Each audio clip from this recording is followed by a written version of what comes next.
All right, guys, I've got someone new on the show today to help us figure out how you can fuel, train, and perform your best as an athlete, as I say, for events this year. But really, our main goal, hopefully, is longevity and how to improve your future self and doing everything we can do now as preventative so we are not going to become a burned out, broken down athlete and really figuring out how you can take ownership of your health and looking for red flags and identifying those through functional lab testing as a blood chemistry panel you can get from your doctor or online. And I found Dr. Matt on to talk about iron, ferritin levels, and all these different things, signs and symptoms of when things are off and how to identify them and what we can do to take action of them. So, hi, Matt. Thanks for coming on my podcast today.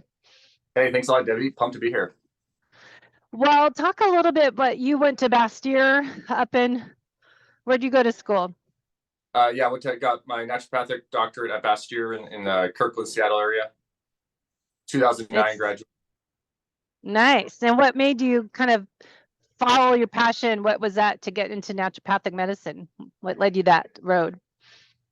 Yeah, basically I was 16 years old. I'm 42 now, but I was at 16. I wanted to play college basketball. That was just my thing. I wanted to play college basketball.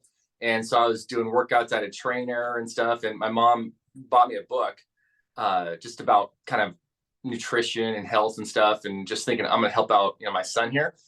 And because I was just like a sugaraholic, just junk food addict. And, wondering why it's like taking me over 7 minutes to run a mile.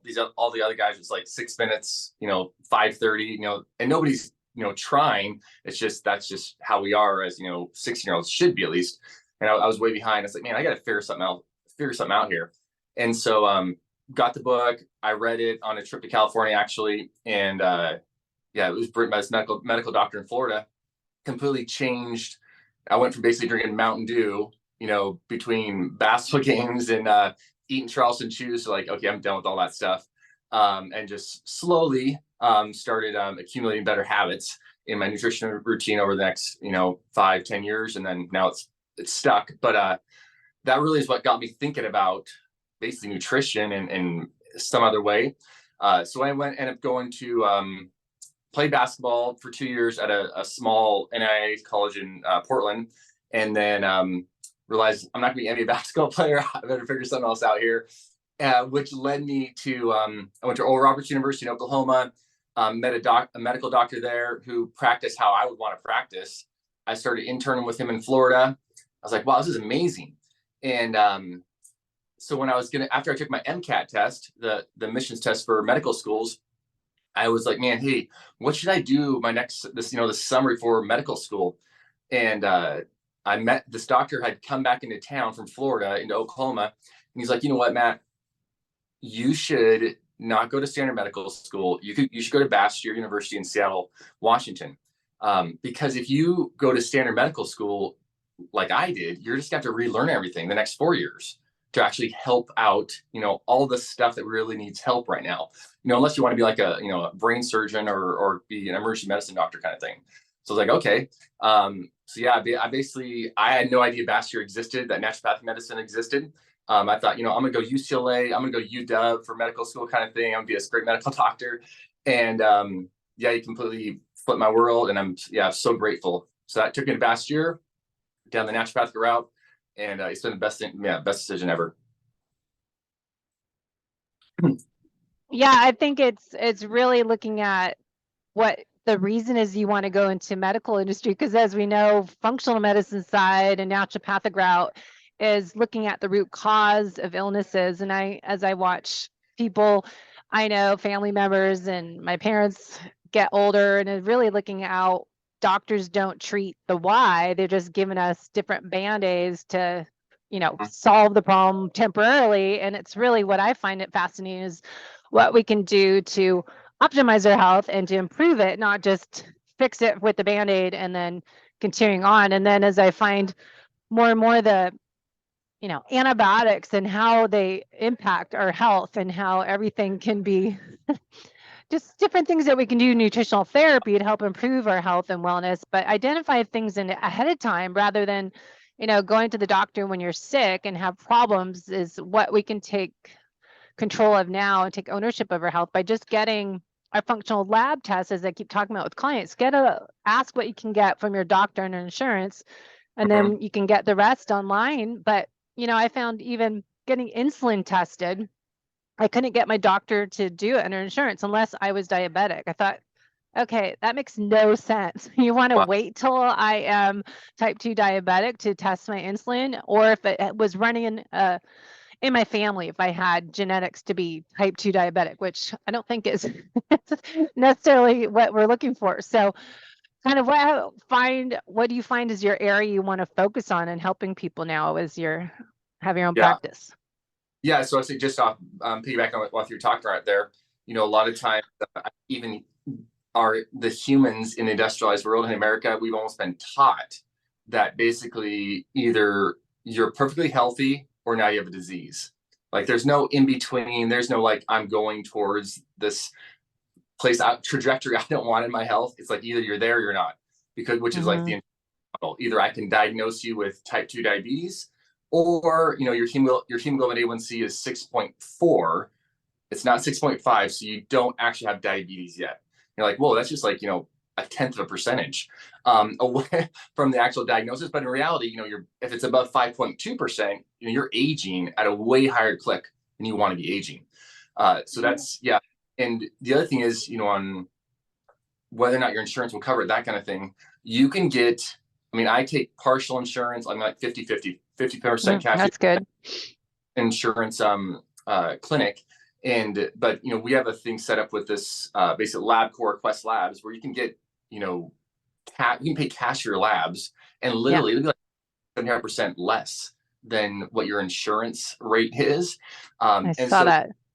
20% copay or whatever. It's like, well, you've already, that iron and thyroid panel, and so your insulin, which is like $7, for cash, you're probably gonna less than $100. And just by your copay is probably gonna be more than 100 for your labs you're going through insurance. So I try to tell people all the time, don't let your insurance get in the way of your health. We want catastrophic things, that kind of thing, but don't let it get in the way of your health. Because if you're already to the place where I got this one guy, he's coming in concerned about what's his insurance going to cover. And he's got like raging neuropathy in both legs. His wife is like, there's something seriously wrong with him. And it's like, his blood sugar is 400 and his A1C is 15. You're like, you got crazy diabetes now. But that could all been averted if he would have, just a year ago, 2 years ago, even 3 years ago, just like, hey, let me get just like $50, $75 maybe, a little panel. Let me see just like where my glucose is trending, and be way ahead of it. Never have to go through that situation. So I think that's huge. I talk all the time about accumulating health. Like we want to. That's like one of the few things. There's a lot of things in life I think accumulating, and they're just like a waste because we're all going to die and lose them all. But health is something we can build, and like the more health we build, the better we feel, the better our family feels, the better the community around us is. The less fear we have in general about anything.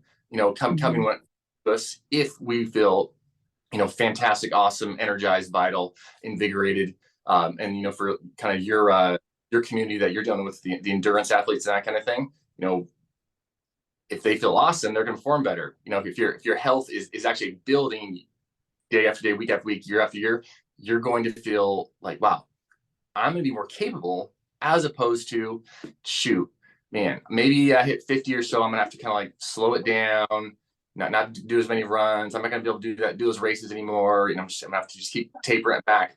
When there are people, my dad actually, he's a 68 now, but he was like a CrossFit athlete or did like the masters competitions and stuff. And, it's just insane what the body's capable of, even at how it can still build muscle. It can still gain stamina. You can still build endurance, if given the right inputs. So I'm totally with you.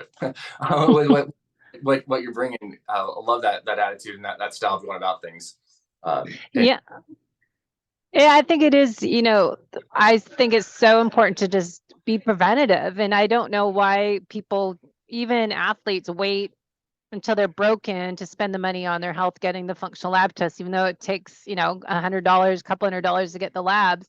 versus waiting until, like, my story is I had chronic stress, adrenal exhaustion starting 2013. And then I didn't really change my life until I moved from Bellevue, Seattle to here, North San Diego, to change my whole life schedule and approach to life. But it is really not waiting until you can't do anything. And I see that, as my dad passed away last year, my mom's 81, and, just watching how it happens as you age, as your parents age, is really a good incentive to do stuff for yourself now when you're 40, 50, 60 years old, and not wait.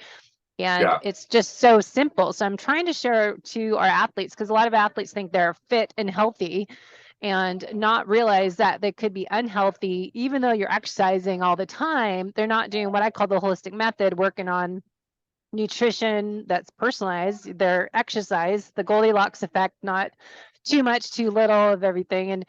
And then, of course, sleep and stress management and movement, mobility. And then I have digestion, gut health, hydration with great mineral balance, and happiness, gratitude, play, because we tend to be little type A, triple A personality here, and be so driven, ambitious that we forget to let loose and relax and loosen up a little bit. Because I used to be so uptight and all about training and racing and nothing else. So that's kind of my approach, but I really wanted to share your information today for our athletes that think they're invincible, that we feel like we can do an Ironman, we can do a 50K, 100-miler race, and think we're healthy. But really, I've found over the years of being in this field for 25 years that it's not everyone looks healthy. It's not a picture of, like, Ironman 70.3 in Oceanside the other weekend. 70.3 is a half Ironman, but a lot of people don't look great. And just because you can do that distance doesn't mean you're taking care of the whole you from the inside out.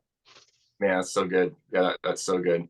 Yeah, actually I had this lady, 52-year-old, and she's kind of come around this year. So she does ultras, and she basically, so she went into menopause, and she had been feeling great. But there are a lot of things in her lifestyle, the stressors that she was under, her sleep patterns, her travel schedule, that she really wouldn't, because she felt good and she was able to do these things. She couldn't basically hear them from me that there's value. Like, this actually is valuable for you to get, on this sleep routine. It actually is valuable, like that wine you're drinking every night. I know it's like you think it's helping you sleep, but in reality, you're not getting that stage 4, stage 5 sleep. And so you keep on putting in, 100-hour, miles a week, and then you're doing these ultras, once a month kind of stuff. I know you have this like inborn genetic potential that's awesome, and this love and this passion, but it's just not going to keep coming. At some point, especially for women, those hormones are going to go from like estrogen of 300 to an estrogen of like 5. And then you're not going to have basically this reservoir of, anti-inflammatory effects, of growth promoting effects, that's just always there, month after month, month after month. And so unfortunately for her, she literally about 8 months ago just went bam, hit a wall. You could say bonked, but it's life bonking, unfortunately. And now we're basically just having to, build her back up. And it's going to take, unfortunately, no matter how amazing a doctor or no matter how you are about the program, it's just going to take a human being. And there's a million things happening every second, every day in it. And so it's going to take, probably 10 times as long to get her rocking again as it would have if, the years leading up. But if she would have supported like her adrenal response more, because especially, people that are doing tons of running ultras, they're very, very lean. At least are lean. And so there's not like that reservoir of fat tissue to offset. Hormones are gone. Like when ovaries say kaput, okay, you don't have like fat tissue that's pumping out any amount of them anymore. That's hardly anything. So you're asking your adrenals to do everything now. And if they aren't doing it, because you've been stressing it. And I think it's safe to say, whether it's, you're an intense CrossFitter, you're an ultra marathon runner, you're just running standard marathons, these even half marathons or a bunch of Spartan races, that is really stressful on the human being. And that is like super physiological activity. That's not, that's not like running 2-3 miles a day and just like, enjoying life and throwing some sprints. And that's super physiological activity. So you're gonna have more breakdown than you are going to have being built up unless you are being so on it about it. Because I personally love exercise. It's like my favorite. It's my hobby. I mean, that's like, what do we do? Well, we can exercise again. Like my kids, let's do it. Let's do another workout, or let's do soccer. Let's do some go to the track. My kids are at the track right now. But if if we're not being cautious and very what's the word so like diligent and considering, okay, how am I measuring the rest of my body? Then we're probably gonna end up in a space we did not want to end up in, and we didn't even need to end up in. That's the biggest thing. People don't realize you could be where you don't even ever go to that space where it sucked being in your body. Basically, you don't ever have to even go there. You could be the person where it's like, geez, like I just kind of keep on building. But yes, I got a lot of good routines in place. I'm conscious about my hydration. I'm cautious about my caffeine intake. I'm considering, okay, what's happening? Is my training actually leading to less sleep? And am I not getting sleep because I'm overtraining? I'm checking my lab results. Am I vegetarian, vegan kind of thing? And I'm still out there. I got those all the time. Vegetarians and vegans who are putting out insane amounts of energy and running and all that. And it's like, man, just literally talking yesterday from Florida, and yeah, I mean, hair's falling out, heart palpitations, saying she's got, the cardiologist saying you got arrhythmias now. And it's like, this is a vital young lady that should be good to go and do all the things she has, her hopes and all that she has athletically, but because of information she got that I would say wasn't optimal for her the lifestyle she was trying to commit to, now she's in a really stuffed place. She can't play soccer anymore. And she's just got to watch her teammates play while she just essentially recovers now. So yeah, I mean, it's and she also could have got, if she would have had her labs done, her iron levels, her B12 levels checked ahead of time, she wouldn't have been in that situation. And she probably would have seen that, wow, if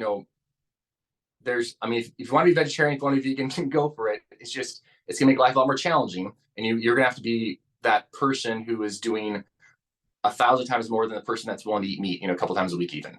So it is feasible. I do some, cancer patients that we keep pretty low on the meat intake. And we can maintain the iron levels and B levels and everything with just their food. But you do need, at least in my experience, at least a couple meals a week of some high iron food to maintain those levels. And these people are not, slamming their feet, like crazy and breaking, having that, that red blood cell hemolysis and losing all iron, with all those steps kind of thing, or, working out 2 hours a day kind of thing. So. Yeah, she needs to. I wrote a book a few years ago now. Life is not a race; it is a journey. To share my personal story of what happened to me as a Ironman endurance athlete, and how I went from top of my age group to gaining 30 pounds without changing anything. I didn't change my nutrition. I was eating probably too low carb and not eating enough, and then I just was having naps every day and not sleeping in the middle of the night and all those big red flags. But my mission now is to help other people avoid going through what I went through by talking about what we're doing today. Is be preventative. Don't wait till you're screwed up and you have to 5-10 years to get better like I did, because no one could help me figure out what was actually going on. But it was what I always say, you can't out supplement poor lifestyle habits, and you can't out exercise poor nutrition habits. You have to work on the whole you, and it's a lot of work. And you can't, I was going doctor to doctor to doctor and getting all these supplements from functional med doctors, naturopaths, and then, the regular doctor says you need antidepressants and nothing's wrong with you. But until I changed my whole life schedule and changed how I showed up to life each day, did I start to heal. But I think people need to, it takes an athlete a long time to not be so competitive, so ambitious and driven, and realize, okay, it's okay. Give yourself permission to push pause and reset and not go, go, go, go, and have that addiction to busyness and thrive on more is better. And you have to learn how to chill out, which we don't normally do very well. Totally. That's good. That's good. Yeah, I think what you said, a lot of times you go in and you get the labs done, especially standard medicine, and you're told, hey, yeah, say for iron, which is like a common one amongst this population, especially ladies, is you got your CBC done, the hemoglobin, hematocrit, red blood cell counts are good to go, so you don't have it's not. You don't have iron deficiency. That's not what's causing, your performance decline, your hair falling out, your low level depression, lack of motivation, your heart rate being at like 90 when you're resting versus 55 when you're resting. That's not it. And that can be demoralizing. That will get a person on antidepressant thinking, okay, it is just in my head. This is just me.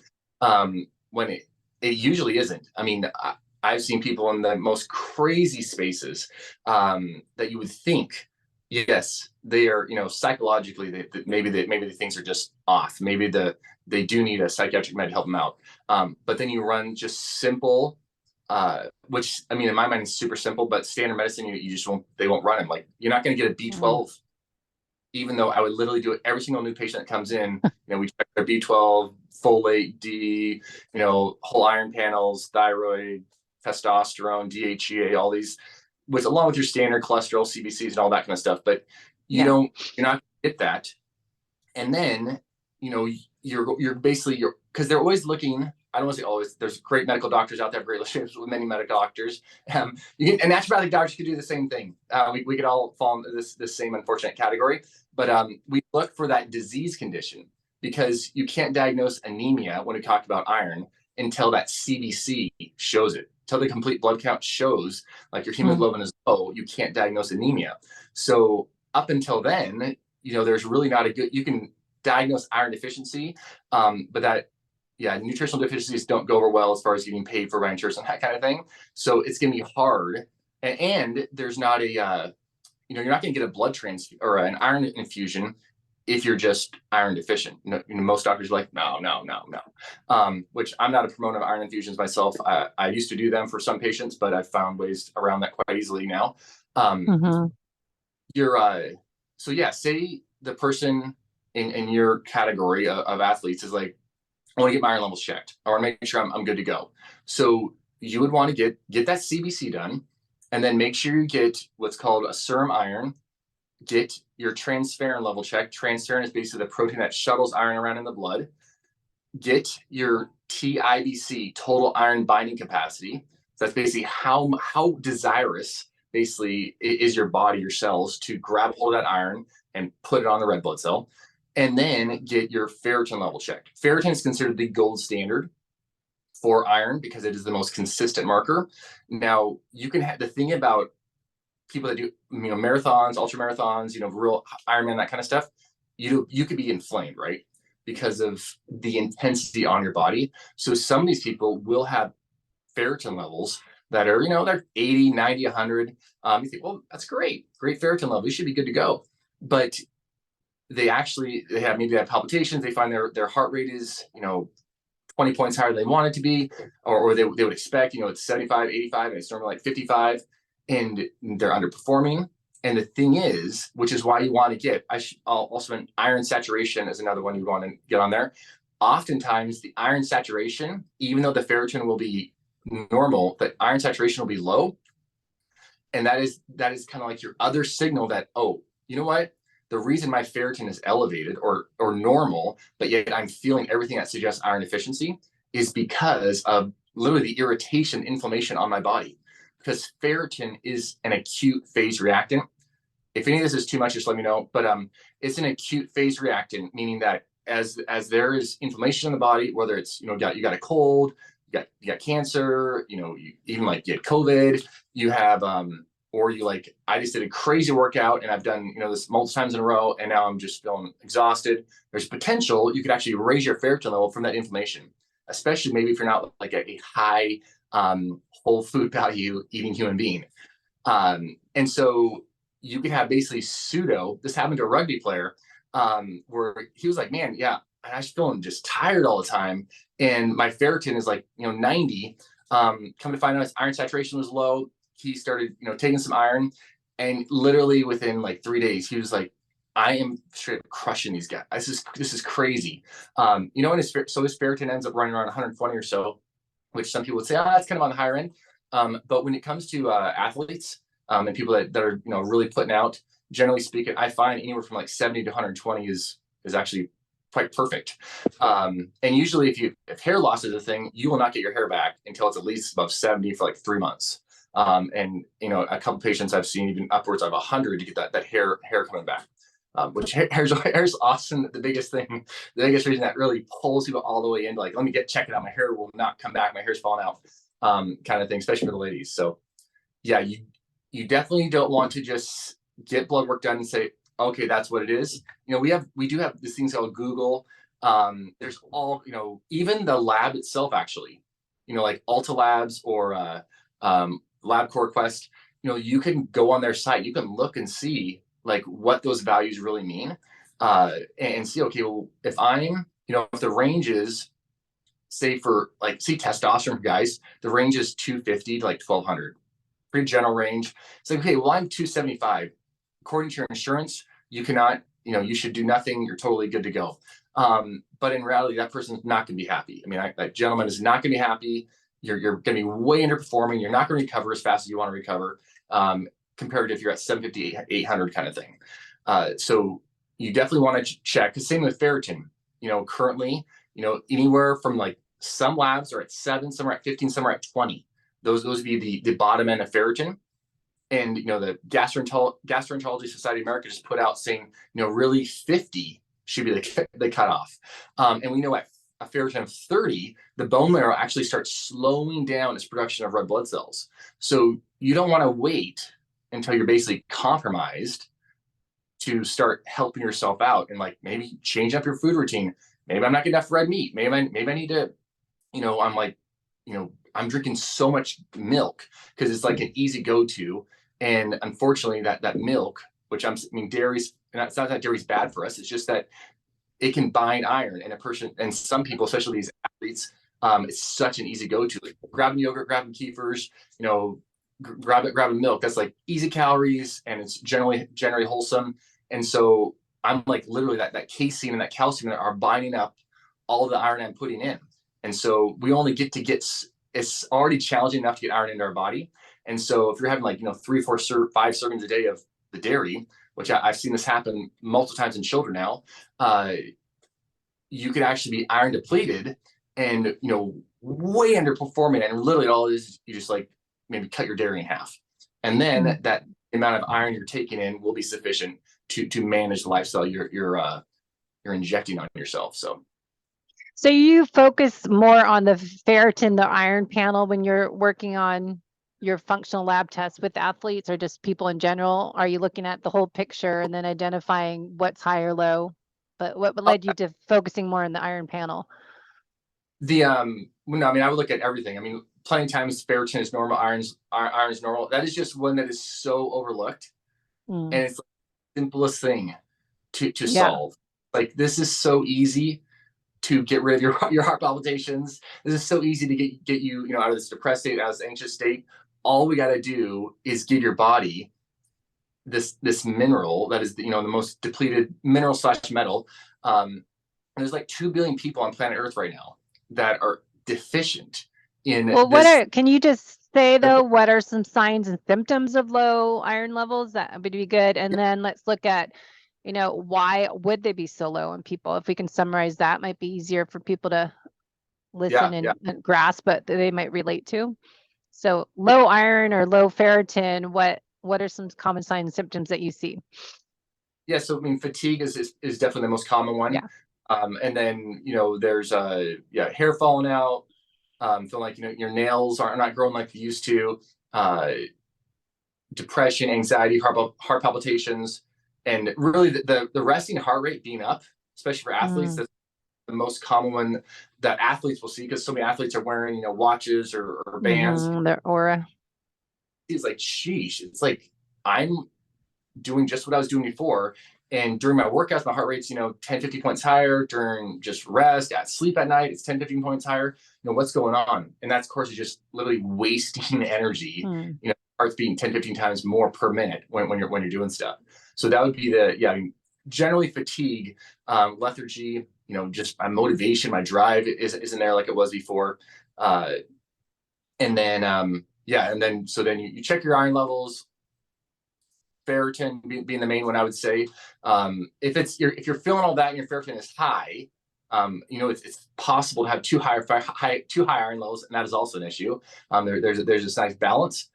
But there's pretty big margin for that area there. It's not like, oh, I took some iron and I'm gonna have hemochromatosis, I'm gonna have iron overload, or I ate a steak and now I'm gonna have iron overload.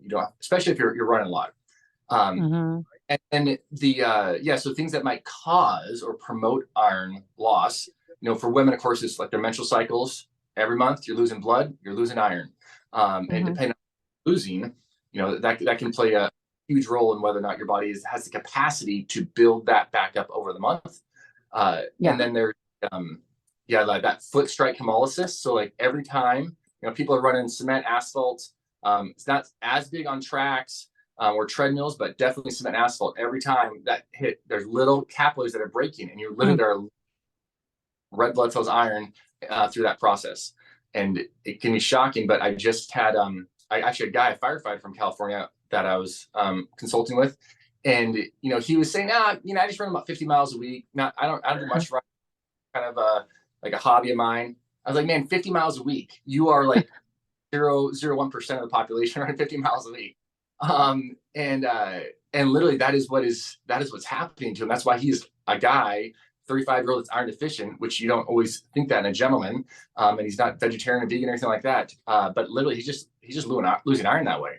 And so if he basically takes his running from asphalt cement and just, okay, I'm going to do more trail running, treadmill running isn't very fun, but if he wants to put down, and he can take a little bit of iron or try to increase his red meat intake, kind of thing, to offset that. But yeah, it's definitely overlooked, but it's all over the literature, this foot strike hemolysis. And then you'll lose a little bit through sweat too. Stress response. The more stressed you are, and stress is normal in that, we just have to figure out how to metabolize it appropriately. But it affects our digestive system, and so hydrochloric acid production can be down. Hydrochloric acid production's down. We're not going to set off this whole cascade downstream through our small intestine that would permit us to absorb iron appropriately.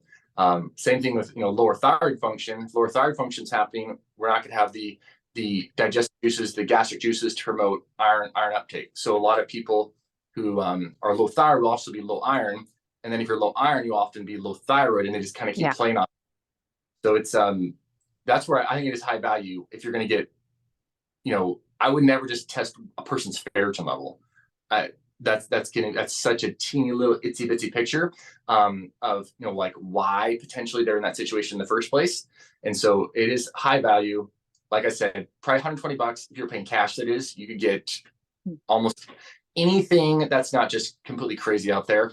But anything that 99.9% of the population would be having issues with, you could see it right there in your labs.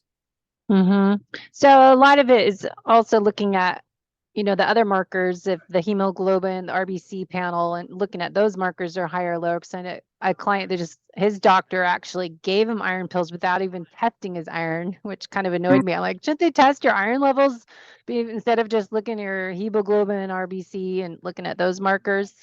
And really look at the why, because I always have learned to investigate why is that low, why is that high, what's the indication of, further testing of its heavy metal toxicity, looking at your GI test, looking at H. pylori, different things. But instead of just giving iron pills without testing iron, I think you'd have to, not gas.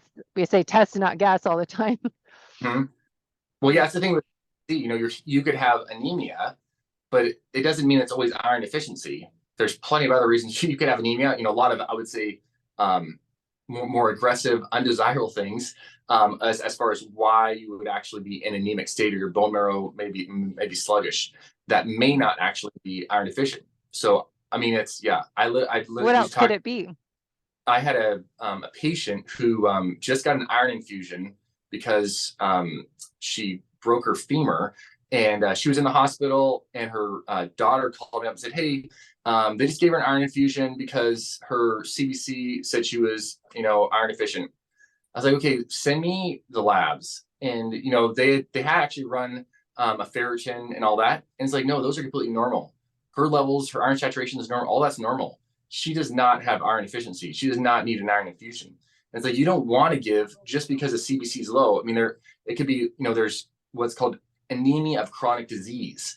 And so anemia of chronic disease, people with any manner of autoimmune condition, whether it's lupus, rheumatoid arthritis, Sjogren's, scleroderma, any of these cancers, you could have anemia that's showing up on your CBC, and that not be because of iron deficiency. And the last thing you want to give somebody who already has plenty of iron and is in an inflamed state is a bunch of iron, especially via an infusion, because iron is a pro-oxidant molecule. It is an irritant if the body doesn't need it. And you would have to give a lot orally to make that happen. But via infusions, you're instantly giving a person, anywhere from 500 to 1,000 milligrams of ID iron. So yeah, it's definitely, it's so simple. It takes like an extra, 24 hours. You find out, okay, great. There's my ferritin levels. Yes, that's the iron's the issue. The iron's not the issue. And if it's not the issue, then it's like, we need to go down the road and figure out, okay, what would be promoting that anemia? What about, my stress, is there some low grade autoimmunity, other inflammatory things going on? Even, people with chronic viral illness like Epstein-Barr virus, cytomegalovirus, Lyme, those kind of things can have anemias, what looks like anemia from that basically inflammation on their system, when you could like pump them full of all the B vitamins and iron, nothing's going to change on their panel. I didn't make them if basically getting the thing that's behind the scenes promoting that activity. Exactly. Yeah. And that's what I find. Even I know some people doing Tony Robbins' program, for example, Life Force or Viome, they're just getting the lab results. And because of those markers, what's high or low, they're giving them supplements for it. And to me, it's not looking at the whole picture. Why is that running low? Why is it running high? And it's really kind of frustrating because you're never getting to the root cause, and you're just, again, another type of Band-Aid. If it's taking B vitamins, it's taking this supplement or that supplement, but not why is that low? So is that really going to help restore it and bring it back to homeostasis, or is it just going to be temporarily fixed because you're not really getting to, whoa, you've got this infection or this sensitivity, something else? No, 100%, 100%. There's definitely a lot of labs out there now that will test for, or even like gene testing. You get gene testing done, and the gene testing says, this pathway, COMT pathway is low, MTHR pathway is low, so you need to, take, tons of folate or methylfolate, or you need to, take tons of B6 or thiamine or something like this, which they all have. I'm not saying they don't have benefit. I've seen miracles happen, a lot of this stuff, and I use those kind of testing. But this is a human being, a human body, and like I said, it's not like this one-way street. Things are going like this. It's literally like this, happening all the time. That's what's happening. And there's just all this constant billions of interactions happening all the time. And so I think it's super helpful to step back and say, all right, what is happening? I eat 2 to 10 times a day. What's happening there? What's happening with that food? I'm checking my phone 400 times a day. I'm sitting inside for 8 hours a day. I'm sitting at a desk for this amount of time.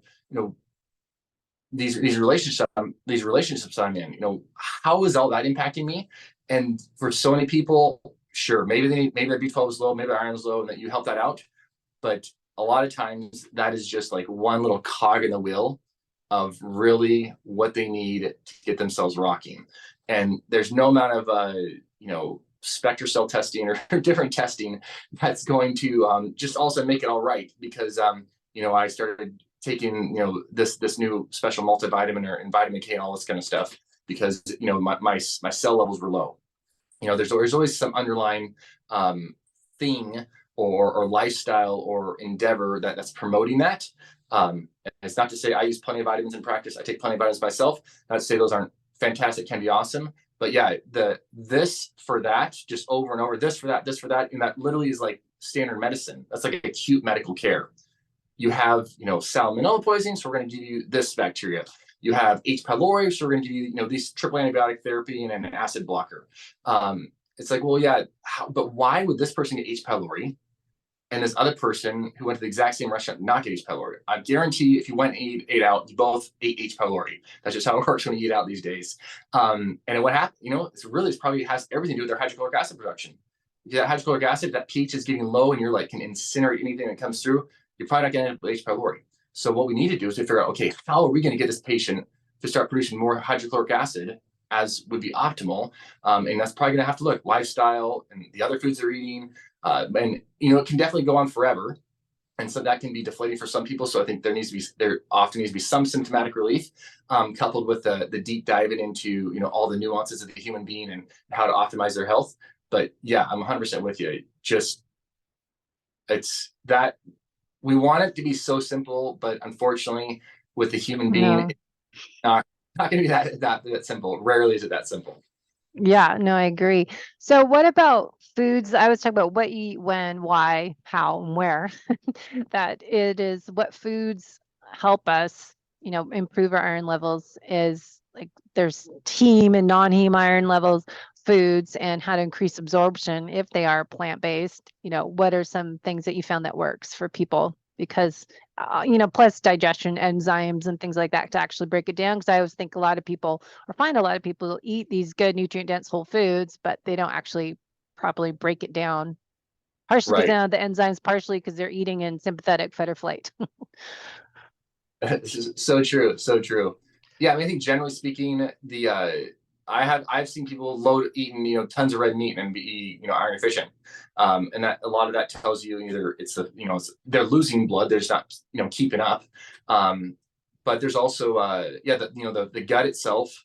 More and more, I'm trying to convince people I consult with that, hey, we got to think about if you're putting in, say 30 milligrams, say a person's supplementing with iron, 30 milligrams of iron, and your iron levels are not going up, you do not need to take 60 milligrams of iron or 90 milligrams of iron, or there's these huge, almost 100,000 person groups now that are promoting 100, 200 milligrams of iron a day in supplemental form because your iron levels aren't going up. And you think that is crazy. No, you're literally, we're decimating our flora. We're creating, just like this cesspool in our small intestine. So I think it's just high value to recognize that more is not, it isn't just more. You don't just need more. You do have to look at, hydrochloric acid production. You got to look at, your bacterial makeup. Stool analysis can be fantastic. But I also think, so I was seeing a lot relating to the person who's eating red meat and their levels they're not noticing benefits from iron related things. Yeah. Back to your question about eating, the heme iron, the non-heme iron sources. Heme, which a funny or interesting thing is often overlooked, is that, say a piece of red meat, actually is about 50-50 heme and non-heme iron. And so there is actually non-heme iron in red meat. And so people say, oh, you can't, get non-heme iron, get enough of it, get enough iron via non-heme sources. We don't have studies showing whether the red meat, how much of it's heme and how much is non-heme we uptake when we eat it. But I think if we were able to do those studies, we were able to probably find, oh my goodness, it's about 50-50. So I just have not seen, we talk about 100% non-heme, your spinach and all your green leafies that would have, iron in them. I have not seen a person who literally is only eating, strictly non-heme sources. So that means zero meat products whatsoever. I have not seen them be able to maintain iron levels. I've probably tested, I don't know, 8,000, 9,000 people. Not all are vegetarian, but I was saying, I have some cancer patients that we do keep pretty much vegetarian diet. But they'll get at least twice a week, like 4 ounces of beef, or egg, a few eggs or chicken, and they will maintain just fine. And I generally try to kind of keep them on the lower end anyway of what I would say is optimal. But it is pretty challenging. Even if you load it up on vitamin C and oranges and all this kind of stuff with your non-heme, there's it's just you're going from 1% to 2% absorption rate for the non-heme source in a whole food form, versus 17 to 35% absorption rate in the heme source. So it's to smash steaks and hamburgers and this kind of stuff all the time. But if you have an ounce, it's you're going to be way ahead of the entire month of vegetarian sources of non-heme by just having that ounce of meat, say once a week kind of thing. So yeah, I mean, if you're taking iron supplements, then, having the vitamin C on board definitely does help. But I've not seen much, which I know there's people out there who claim otherwise. And there's always there's aberrations. There's people that have very special circumstances where their body does do those kind of things, absorb enough non-heme. But I would say, that's like the person that smokes and lives to 100, and that's fantastic. But it's like, yeah, that was a very special human being. There's something about their gene pool. They were able to get to 100 and still smoke and not have lung cancer or anything like that. And I would say that's what I've seen too with like actual strict vegetarian or strict vegan lifestyles, is that unless you're supplementing with, most athletes, even there's some powerlifters that are vegetarian, vegan, that kind of thing. But it's like, yeah, but they're supplementing with all manner of things. That's not that's not reality. That's the beauty of the industrialized world, that we have all this extra stuff we can do beyond food, basically, to live a particular lifestyle because of whatever reason we're doing that. So purely from a food source, I would say, Debbie, I've not basically that capacity to maintain over the long term. I think there's probably some indigenous tribes out there that have very specific prebiotics and probiotics they're eating all the time that may be able to subsist off it without meat sources. But industrialized world, we generally have a very streamlined and just a few families of flora. We don't have this just robust, endless groupings of bacterial that are different, that permit us to do a lot of things.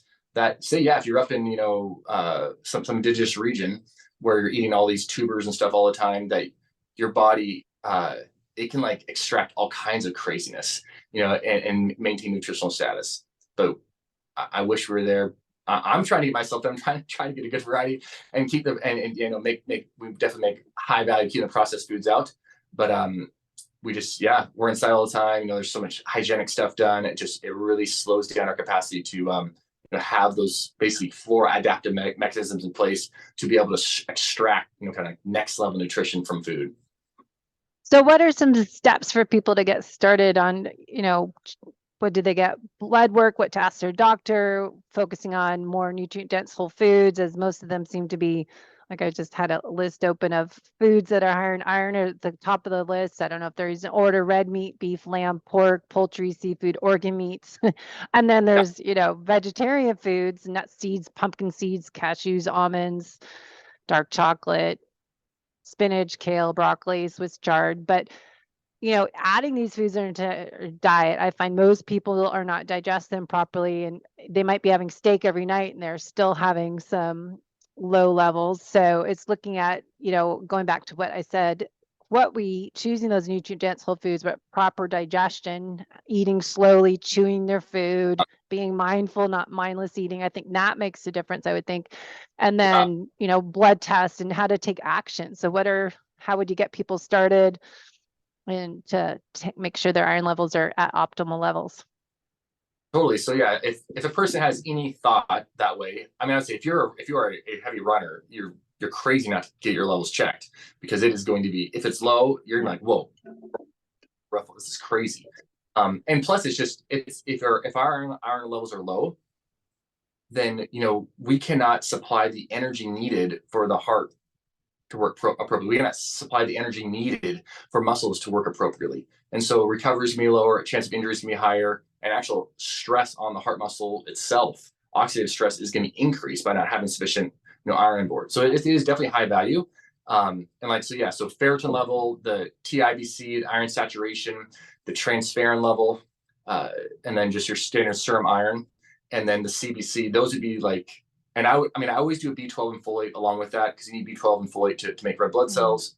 I would do, your TSH, free T3, free T4 at a minimum on the thyroid panel, those would always be my stuck together if I was going to check somebody's iron levels out, because iron can masquerade as lower thyroid function. Lower thyroid function can masquerade as lower iron levels. And if a person's cool with it, I would check their iodine levels. It's just iodine is it's like $57 just for that one test. So not everybody wants to put that out. Usually if you do it one time, you're good. You're pretty good to go. But I would say, myself, when I check my iodine levels the first time, it's like, shoot, I'm super low. My wife's was super low too. And because he's like, if we're not eating seaweed or, that kind of stuff, there's not a whole lot Kelp. of, exactly.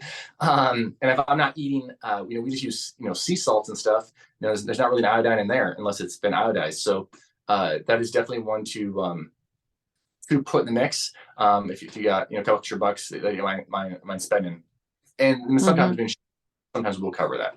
So I would do that, and I would definitely be jumping to, like you said, if you say you're eating meat at night and you're like, geez, I eat meat and my iron levels are terrible. I don't think my period's that intense as a lady. And I'm making extra efforts to, not, running softer ground or grass and this kind of stuff. But my iron levels are still low, or I'm showing my folate's like 6 and it should be over 13, and these things, and I'm getting plenty of leafy greens in, then I think it's high value to be thinking, okay, which is valuable anyway, but maybe you see about like lemons or limes or things that stimulate your digestive secretions, apple cider vinegar. You definitely can't take like gentian and bitter herbs and that kind of stuff as well. But chewing on anything bitter, even like a raw piece of lettuce, just chewing on, just tasting that real bitterness.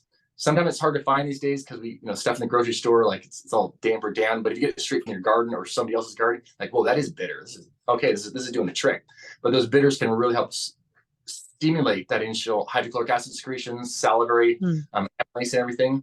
Which that's high value. We need that to digest the food we put in. That's kind of like, it's not what you put in, but it's what you get out of what you put in, right?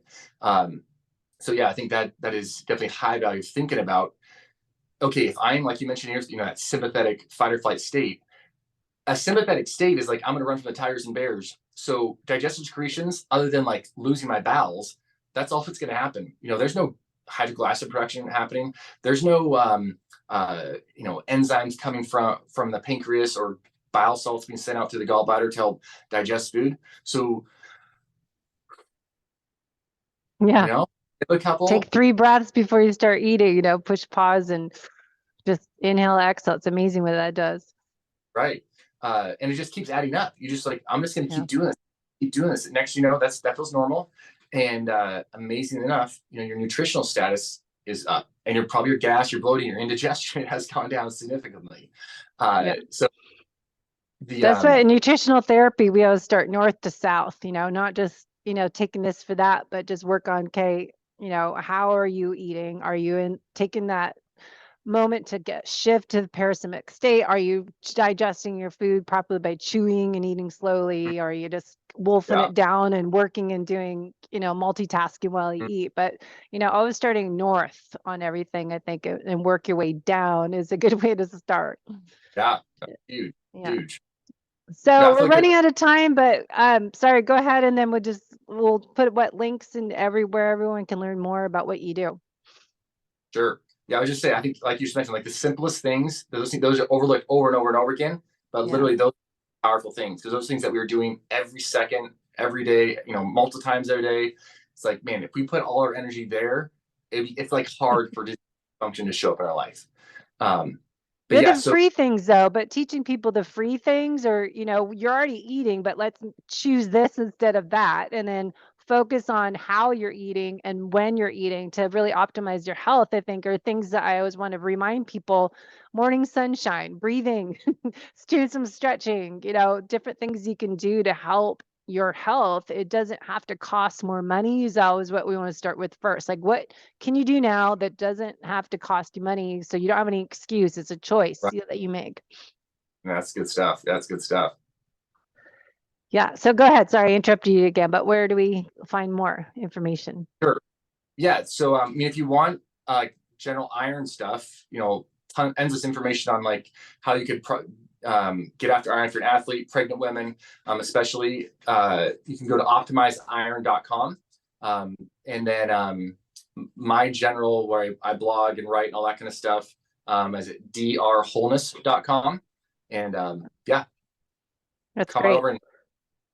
Yeah, I love what you're doing. That's so important. So thank you so much for educating us on the importance of checking our iron levels and reminding them again to make these choices and be preventative and not wait until you're feeling all these signs and symptoms of fatigue and poor performance outcomes and slow recovery and all this other stuff that, we want to do stuff before we get to that point that it takes not just weeks to fix, but now you're on to years. That do it now. Yeah. Thanks so much for having Awesome. me, Dan. Appreciate it. You're doing good work. Thank you.